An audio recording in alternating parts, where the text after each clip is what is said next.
सीमांचल शख्सियत में आपका स्वागत है। इस कार्यक्रम में हम आपको रूबरू कराते हैं सीमांचल के ऐसे शख्सियत से जो हर किसी के लिए प्रेरणा स्रोत हैं। आगामी विधानसभा चुनाव को लेकर तैयारियां जोर शोर से शुरू कर दी गई है। अब विभिन्न राजनीतिक पार्टियों के द्वारा टिकट बंटवारे को लेकर भी अंतिम दौर चल रहा है। वहीं अगर कटिहार सदर विधानसभा क्षेत्र की बात करें तो इस बार कई नए पुराने महारथी के अलावे कटिहार वासियों को युवा जोश देखना होगा और कई ऐसे युवा तेज तर्रार नेता विधानसभा चुनाव में कटिहार सदर विधानसभा क्षेत्र से अपनी दावेदारी पेश की है, अपनी उम्मीदवारी पेश करेंगे, जिनका एक सामाजिक क्रांति का समाज सेवा के क्षेत्र में शानदार इनकी भूमिका रही है। इन्हीं में से एक महत्वपूर्ण नाम है हिंदुस्तान मोर्चा के अध्यक्ष संजीव सिंह जी का। संजीव सिंह जी से रूबरू कराने से पहले हम इनके बारे में आपको और दो बातें बताना चाहते हैं। सामाजिक न्याय को इन्होंने बुलंद किया, गरीब गुरबों के लिए इन्होंने अपने अथक प्रयास से कई महत्वपूर्ण काम किए। अदालत पर मुकदमों का बोझ बढ़ता जा रहा है और सामाजिक स्तर पर इन्होंने द्विपक्षीय समझौते कराकर मुकदमों का बोझ भी कम करवाने का काम किया। यहीं पर चाहे बीपीएल कार्ड गरीबों को मुहैया कराने की बात हो या फिर बेघरों को आश्रय देने की बात हो या फिर जरूरतमंदों को सहायता देने की बात हो, संजीव सिंह अपने समर्थकों के लिए साथ निकल पड़ते हैं। इसी क्रम में सीमांचल न्यूज स्टूडियो में संजीव सिंह का स्वागत करता हूं। आपका सीमांचल न्यूज स्टूडियो में स्वागत है। नमस्कार। आपसे बहुत सारी उम्मीदें हैं जनता की जी। और पूर्व में भी आप विधानसभा चुनाव में अपनी भागीदारी पेश कर चुके हैं, एक अच्छे मत भी लाने में आप कामयाब रहे। संजीव सिंह साहब, हम आपसे जानना चाहते हैं कि कटिहार की राजनीति जगत में जो इस बार आपने विधानसभा चुनाव लड़ने का आपने मन बनाया है, जनता के पास आप वोट लेने जाएंगे, क्या महत्वपूर्ण मुद्दे रहेंगे आपके? जनता आपको वोट दे, संजीव सिंह को वोट दे, हिंदुस्तान मोर्चा के अध्यक्ष को वोट दे, तो जनता से आपकी क्या क्या अपीलें हैं, क्या क्या काम करेंगे आप कटिहार के लिए? देखिए, सबसे पहले यहाँ के परिदृश्य में पहले समझना होगा कि जो पिछले 30 वर्षों का जो शासन काल रहा, कटिहार की बात करूंगा मैं जी, कोई बिहार और देश की बात तो दूर की बात है, तो चूंकि कटिहार ही राज्य है, अपना शहर ही राज्य है, राज्य ही देश है, तो देश में सब आता है। पिछले 15 वर्ष से अभी एनडीए गठबंधन की सरकार है। वर्तमान में विधानसभा ही नहीं, जिले ही नहीं, पूरे राज्य की स्थिति क्या है किसी से छुपी नहीं है। आप देख रहे हो कि मैं घुटने भर पानी में टहल के आ रहा हूँ, बड़ी मुश्किल से आपके पास आता आया हूँ। आपके स्टूडियो आने के क्रम में भी रास्ते में जल जमाव की स्थिति है। जो विधानसभा अंतर्गत फैक्ट्रियां थी सारे बंद हो चुके हैं। अस्पताल की व्यवस्था जो है लचर हो चुकी है। सारे विभाग में भ्रष्टाचार चरम पर है। कोई भी व्यक्ति, आज मैं कल गया था अपना पैन कार्ड बनाने के लिए, तो इस तरह से एक महिला, वो कौन नाम नहीं जानता मैं, वो पदाधिकारी जो भी रही हूँ, वो मतलब कही कि अगर खो जाएगा तो आपको 10,000 का पेनल्टी कर दूंगी। इस तरह से भ्रष्टाचार हावी है। जैसे लगता है ये गण का तंत्र नहीं है, तंत्र के द्वारा गण चल रहा है। ये असली डेमोक्रेसी कब आएगी? जब मेरे जैसे सोच के लोग, आपके जैसे सोच के लोग, आप मीडिया के माध्यम से समाज सेवा करिए, हम सामाजिक संगठन के माध्यम से समाज सेवा करें। राजनीति भी तो सेवा का एक क्षेत्र है। मेरा अपील यही रहेगा आम लोगों से कि जाति, पंथ, मजहब, धर्म, समुदाय, पार्टी, पॉलिटिक्स से ऊपर उठिए, निर्दलीय, निष्पक्ष बनिए। जब तक आप खुद निष्पक्ष नहीं बनते हैं, हर एक व्यक्ति, यहाँ स्टूडियो में बैठे आपके 5 लोग हैं, वो सुन ले कि आप खुद भी निष्पक्ष नहीं बनते हैं तो आपका भला ईश्वर भी नहीं कर पाएंगे। आप खुद निष्पक्ष बनिए, तभी आप किसी निष्पक्ष व्यक्ति को चुन पाएंगे। और मेरी जो भी मेरा काम है वो इस मकसद से नहीं कि मैं एमएलए बन जाऊं, मैं एमपी बन जाऊं या मंत्री बन जाऊं, वो बहुत आसान चीज है। मैं नेता था, हजारों लोगों का नेता हूं, नेता ही मरना चाहूंगा। नेता बनना बड़ा कठिन है और मैंने कठिन राह चुना है। जितनी मेरी माने तार्किक क्षमता या अध्ययन की क्षमता या जो भी क्षमता है, तन मन धन से हमने सेवा किया है। आपकी राजनीति समाज सेवा के लिए है। बिल्कुल। संजीव सिंह साहब, 100%। एक जो हमारे स्टूडियो तक हमारे पत्रकार, हमारे संवाददाताओं ने भी ये लगातार आपके संबंध में ये खबरें दी हम तक कि बड़ी संख्या में ग्रामीण क्षेत्रों में जो कटिहार सदर विधानसभा क्षेत्र की जो ग्रामीण क्षेत्र हैं, बहुत स्थिति खराब, इनमें बहुत जगह पर आप रात दिन अपने कार्यकर्ताओं के जी, साथ जी, जाकर, किसी को बीपीएल कार्ड नहीं था, बिल्कुल, बिल्कुल, बिजली बिल्कुल, की बातें थी, बिल्कुल, तो बिल्कुल। ये सब अपने अनुभव हम जानना चाहेंगे, अपने हमारे दर्शकों देखिए, को भी 3/5/2010 को हमने हसनगंज ब्लॉक का घेराव किया था। तत्कालीन वीडियो नरेश कुमार जी ने, बहुत अच्छे वीडियो थे, बहुत अच्छा था। हमारे महासचिव से बड़ा अच्छा, वो बराबर हमारे संगठन के लोगों से बात करके जो भी समस्याएं थी उनका सॉर्ट आउट किया। बहुत अच्छे वीडियो थे। बहुत कम ऐसे पदाधिकारी मिलते हैं। नरेश जी थे, ठाकुर जी थे कटिहार ब्लॉक में।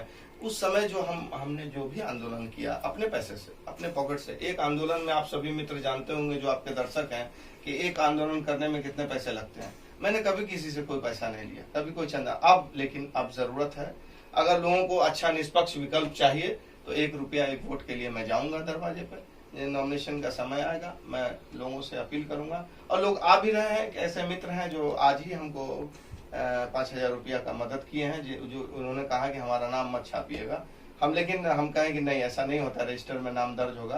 तो बोला आप चुनाव के बाद आप शो कर लीजिएगा। बहुत सारे कारण से बहुत लोग हैं दान दे करके नहीं आना चाहते हैं, बहुत लोग दान देने के लिए इच्छुक भी हैं। समय आएगा तो लोग धन पैसे भी देंगे और वोट भी देंगे और हम जीतेंगे। सिंह साहब, एक बात बताइए, कटिहार की छवि औद्योगिक नगरी की रूप में जाने, चाहे जूट मिल की बात लें या फिर केला फैक्ट्री, आटा मिल, फूड फैक्ट्री, दिया सलाई, सलाई। लेकिन दिन व दिन यह औद्योगिक नगरी कटिहार अपनी इस छवि से इसका ह्रास होते जाएगा, अपना पहचान खोने लगा है। अगर आप विधायक बनते हैं कटिहार की, तो इस दिशा में आप क्या क्या करेंगे? पहला प्रयास रहेगा तत्काल प्रभाव से जो भी विधानसभा, तो मैं तो विधायक बनूंगा ना, तो विधायक बनूंगा तो विधानसभा में जो भी फैक्ट्रियां हैं उनको तत्काल प्रभाव से चालू करवाने का प्रयास करूंगा। अब उसमें क्या राजनीतिक त्रुटियां हैं, मैं गद्दी पर जाऊंगा, जाते ही कोई जादू की छड़ी मेरे पास नहीं होगी कि एक्सपेक्टेशन, चूंकि मैं नया बनूंगा तो सबको एक एक्सपेक्टेशन हो जाएगा भाई तुरंत हो जाए, ऐसा नहीं होता है। उसका एक प्रोसेस होता है। मैं प्रयास करूंगा। गरीबों की हक की जमीन पर कब्जा करने वाले भूमाफियाओं से आपने लंबी लड़ाई लड़ी है। बिल्कुल। और मैं इस बात के लिए मैंने कई बार हमारी टीम ने प्रसारित भी किया है खबरें। इसके संदर्भ में बताइए कि आज भी जो कटिहार की स्थिति है और जो इस तरह के मामले आते हैं लगातार, जमीन विवाद से जुड़े मामले, जिनमें कई मामलों में आप पहुंच करके मामले का निपटारा करवाने में अपनी शानदार भूमिका निभाते हैं, इसके संदर्भ में बताइए आप। देखिए, आज जो जल निकासी की समस्या है भूमाफिया की वजह से और सरकार प्रशासन के मिली भगत से, जितने भी जो आप मिर्चाबाड़ी के पास एक नहर हुआ करता था, कैपिटल मोटर से जो जाता है, सारे जमीन गड्ढों को जो पीली कोठी के पास से जो जमीनें हैं वो सस्ते रेट में लेकर के बहुत महंगा रेट में बेचा गया। आज नतीजा ये हुआ कि जल जमाव से मिर्चाबाड़ी के जितने मोहल्ले हैं, टोले मोहल्ले, उधर भी, इधर इस पार में लाल कोठी, डैबर टोला, लड़कनिया, सीतानगर, भगवान चौक, अमीराबाद, जितना भी बस्ती है सब जलमग्न है। छीटाबाड़ी में बगवाबाड़ी टोटल जलमग्न है। आप इधर लड़कनिया टोला हो, अमला टोला हो, गामी टोला हो, कोई ऐसा बस्ती नहीं है 4500 वार्ड या 13 पंचायत में जो जलमग्न ना हो। इस स्थिति में ये तो टोटल फेलियर दिखाता आप लोगों के सामने है कि सरकार प्रशासन टोटल फेल है। ये लोग जीतने से पहले रहते क्या है? जो वर्तमान विधायक है उनकी कितनी संपत्ति थी जीतने से पहले? आज हजारों करोड़ रुपया इनके पास आया, क्या जांच बैठनी चाहिए? पूर्व मंत्री है, उनके पास संपत्ति इतना आया कहां से?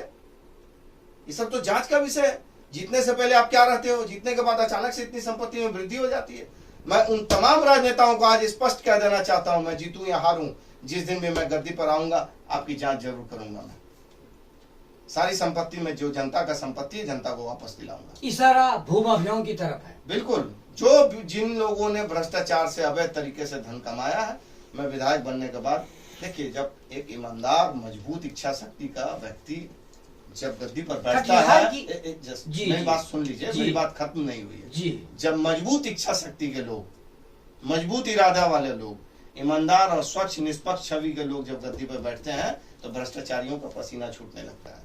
तो जब भ्रष्टाचार जब एमएलए ही उसका भ्रष्टाचारी नहीं होगा तो विभाग तो ऐसे ठीक हो जाएगा। आज निबंधन विभाग की स्थिति देख लीजिए आप विधानसभा अंतर्गत जितने भी विभाग आप चले जाइए, कलेक्ट्रेट चले जाइए, बीडीओ का ऑफिस चले जाइए, ब्लॉक में चले जाइए, बैंक चले जाइए, जहां जाइए बिना लेने देने के सिस्टम कोई काम नहीं होता।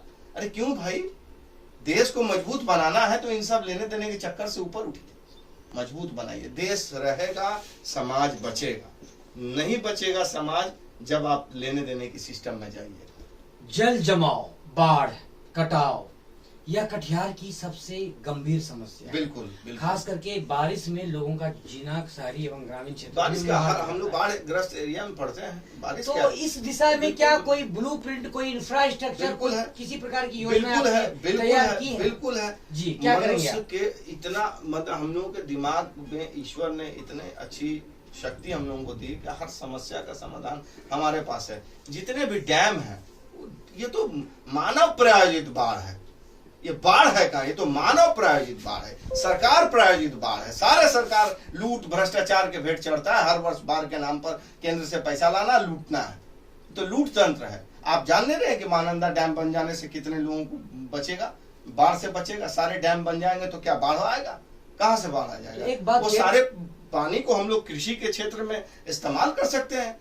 जल तो चाहिए। ऐसे ही मतलब साइंटिस्ट लोगों का यह है कि भूगर्भ जल जो है निचले स्तर पर जा रहा है, तो उसको ऊपर करने के लिए हमको जो है वाटर हार्वेस्टिंग सिस्टम हर घर में करना चाहिए, ताकि जल स्तर आपका ऊंचा, फिल्टर पानी जाए जल को, ताकि वो पानी आप फिर से पी सके, प्राप्त कर सके।